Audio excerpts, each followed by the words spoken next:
Hey everyone, welcome back to the channel. Today we're diving deep into a truly haunting and mysterious story from the American South. We're going back to Georgia, 1857, to uncover the chilling tale of a woman who, after a profound loss, chose a silence so absolute it echoed through generations. This isn't just a story about grief. It's about the limits of human endurance, the unspoken power of choice, and a mystery that even today leaves us with more questions than answers. Get ready because this one will stay with you.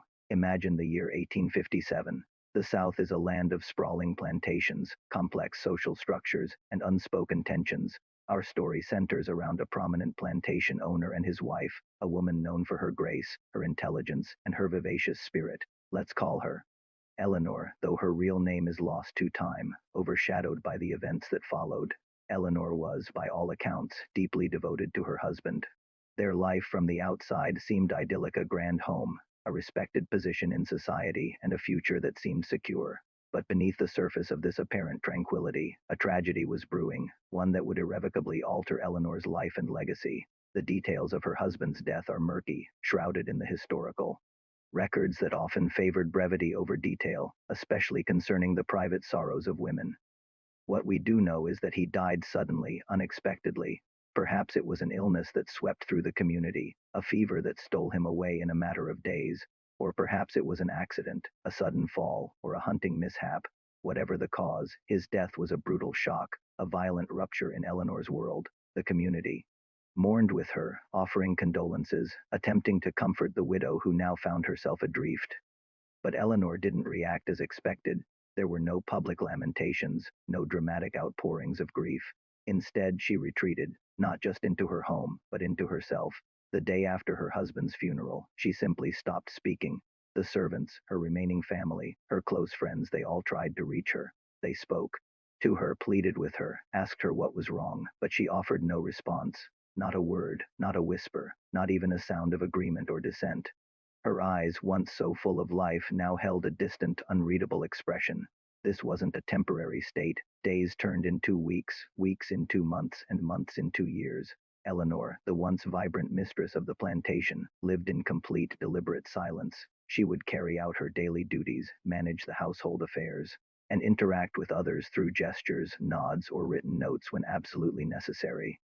But her voice, the instrument of her former animated conversations, was gone. It was as if a switch had been flipped and the power of speech had been permanently severed within her. Think about the sheer will and profound internal experience it would take to maintain such a silence in an era where women's voices were often constrained.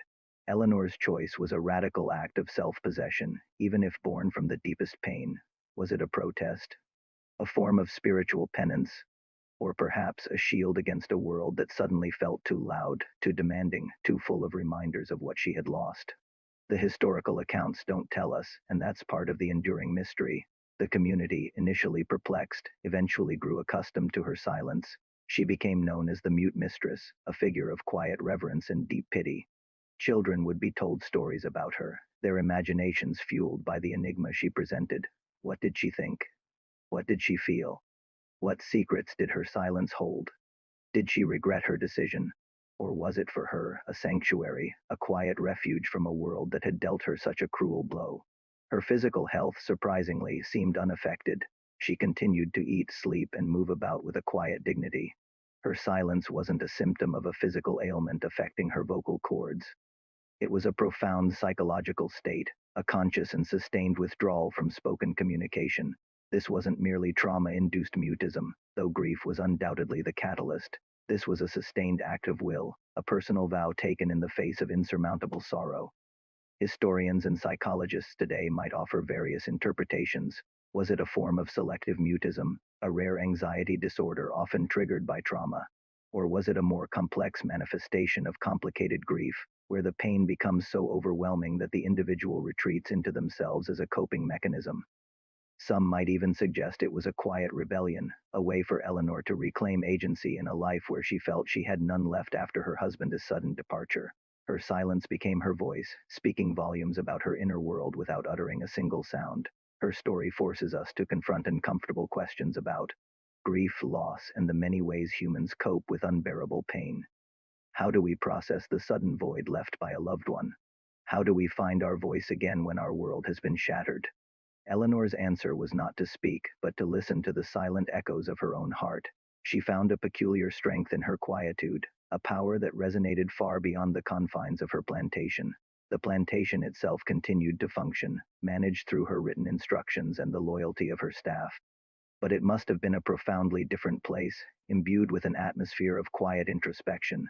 Imagine the hushed conversations among the servants, the solemnity that must have pervaded the halls, all because one woman chose not to speak.